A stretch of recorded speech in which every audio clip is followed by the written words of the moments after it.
Hey everyone, this is Hypo Allen. Welcome back to more Let's Play Kirby's Dreamland 3. In the last episode, we finished off the first half of Grassland, and in this episode, we'll be finishing off this rest of Grassland, starting with Chao and Goku's stage.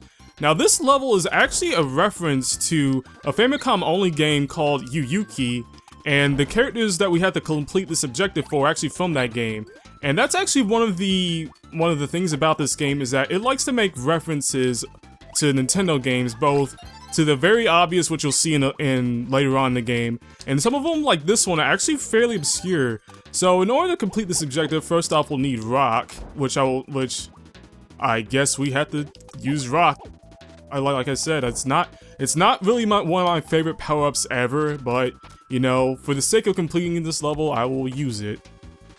So let's go in the door, and see these bats here. So right, so another thing about Chao is that she actually made an appearance way back in Kirby's Dreamland 2. That's another one of those references to Kirby's Dreamland 2, where she actually, where in order to complete Kirby's Dreamland 2, this is actually one of the things you need to do was actually, you needed to save her, but it was actually a really low chance of actually finding her, because back in Kirby's Dreamland 2, the way that you got animal friends, not unlike this one, was that you had to actually defeat a mini boss and then actually free them from the sack, instead of like how in this one you just go into a room and they're there.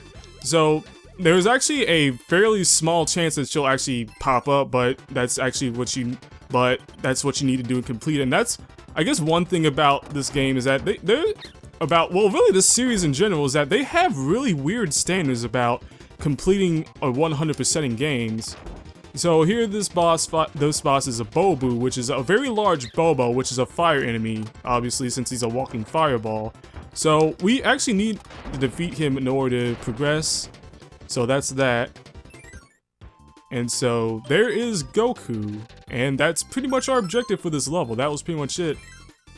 So I believe the fourth level is going to be pretty much just basically a fetch quest, just to go find whoever you need to find, and we'll be seeing more of those as we progress through the game.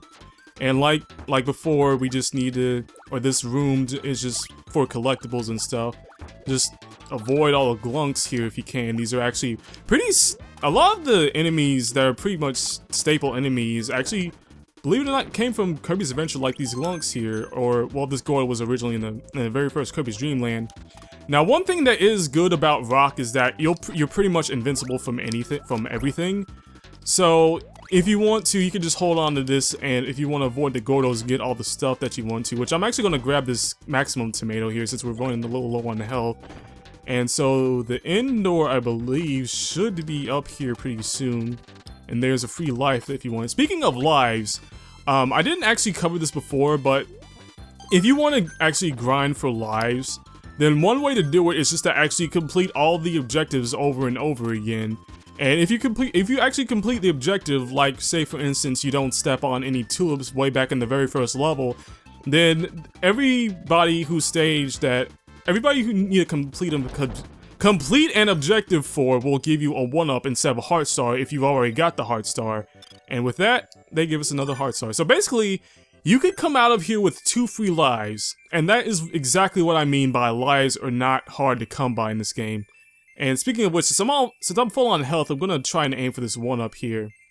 Also, if I didn't say it before, those gray faces actually don't give you anything. Those are basically just like blanks, if you want to say it like that. So on to the next stage, this is Mine stage, who is actually the wife of Kine, which, that's another one of the theme stages like I was talking about. Every 5th stage will be related to an animal friend in some way, and you're actually going to need to complete the entire level with whatever animal friend that you need. So this level is not particularly long, so we just need to find Kine here, which I know he's in this level, I believe. Actually, no, I'm pretty sure he's in this level, because pretty much one thing about this level is, you know, an animal friend door is coming up when doors just appear out of nowhere, and here we have Kine, who is our fish animal friend, and Ku over there, which I will explain when we actually need him.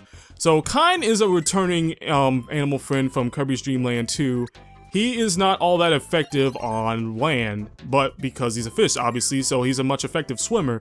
So here we have Kind's ability with Kirby. This is basically a beam-ish ability, if you want to call it that, just a wide laser. The only drawback is that it doesn't go for the... It doesn't last for the entire duration of going past the screen. It doesn't go all the way, I guess is what I'm trying to say. So, but there is another combination of that's just like this that works a lot better and is a lot more effective actually, instead of just fading out like that. So I'm pretty sure that we only have one more door to go through before we actually just go through the finish the level. That's what I'm trying to say. Apparently I've been spouting nonsense all day. Okay, so if you want to collect all those stars, fine, you can avoid the needle enemies, and that is basically the entire level. So by completing this level with Kind and reuniting him with mine, that nets us a heart star. So I believe I'm just going to get rid of Kind for now, just leave him with his wife. Maybe they'll have some alone time. You know what? When in doubt, I think I'm just gonna try and aim for the 1-ups whenever when I have all my health and I don't have any heart stars to get. But anyway, on to the next level. This is Pierre's stage, which we'll get to him in a little bit. I guess one thing I gotta say that I much prefer to play with just as Kirby. I guess that's just me just having years of experience with Kirby games. It's just I'm so used to playing with just Kirby that in some areas that the animal friends do help in some areas, but in others, like the area coming up, then they actually just prove as a hindrance. So what I'm gonna do is, well, for our objective here is that you saw that orange circle down in the bottom right hand corner. Basically, what we have to do for Pierre's stage is collect all these shapes. And so, in order to do that, there is another shape up above us, and the other two are on the far side over there. So this is what I was saying about sometimes the animal friends can be a hindrance, is because they're all taller than that block, where I would just have to waste time trying to get rid of them. And whereas with just Kirby, I can just run under there and just get the block and be out of there. And so the other two blocks are on the other side of this tree. And thankfully, with it being on the other side of this tree, we don't have to worry about having the platforms, like, we don't have to worry about not being able to fall through platforms. So the other one is at the bottom here, which we can, actually no, I'm just get rid of that just so I can inhale it. Actually no, I probably could have kept it now that I think about it. And so with that, that is all the shapes that we need to collect. So I believe now I'm just going to go, and maybe if I can go, maybe as we finish the level, I'll collect the Bobo on the way out. That's not the way to go out. So if you go back up here, and that thwomp thing, here we have a Peppy Soda if you want to grab it. I think I'll grab it now since I need health, sorry. So let's go in here. Maybe there's a new power-up to show off. And sometimes if you're in need of star pieces, every now and then you want to hit star block, and sometimes they'll be in there. And here is basically the Yarko of this game, and any of you that watched my Kirby's 64 playthrough know how much I love that guy. So, he's not nearly as bad, you can just fly over him, unlike in Kirby 64 where you actually have an infinite flight ability. In this one, you can just fly forever like in other standard Kirby games. For some reason, I want to keep saying standalone and standard. I don't know why I keep messing that up. So here, he'll just block off the door. We can just go in here. I think I might just hold on to the broom. Now, the thing about the broom power-up is that you can sweep in front of you.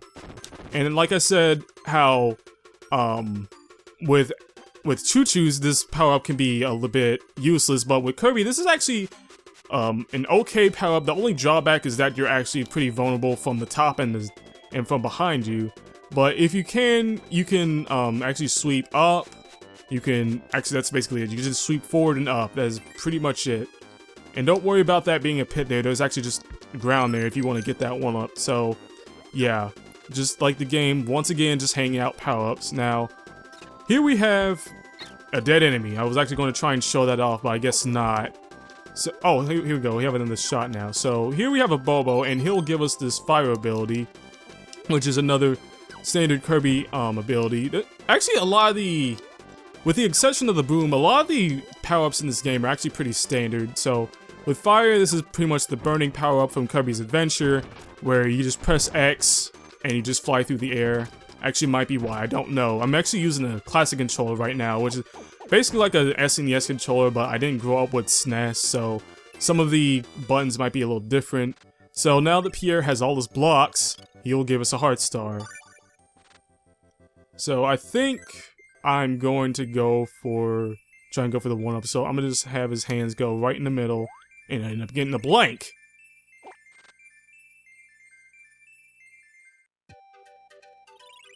So on to the boss. This is Wispy Woods, and by that flashing animation, that means that we've gotten all the heart stars. So basically, Wispy Woods is a pretty staple Kirby enemy.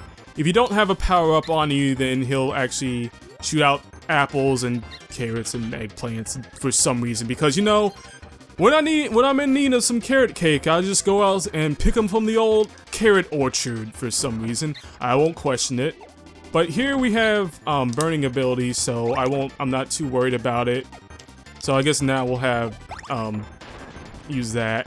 And so another thing about this level is, or about this game rather, is that every boss has a second form, and this is Wispy's form. And ladies and gentlemen, for the first time in Kirby history, Wispy Woods is actually moving.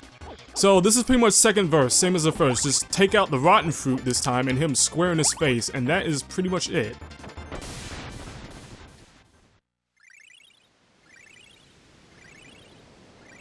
And now that we collected all the heart stars, that we can now pretty much repel all the darkness that has plagued Grassland.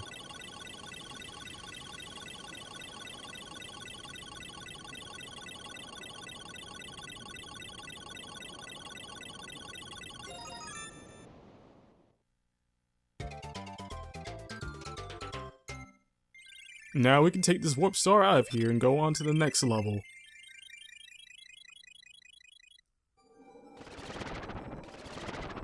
And in the next episode, we'll be starting off with level 2. But until then, I'd like to thank you all for watching. This has been Hypo Owl, and until next time, I'll see y'all later.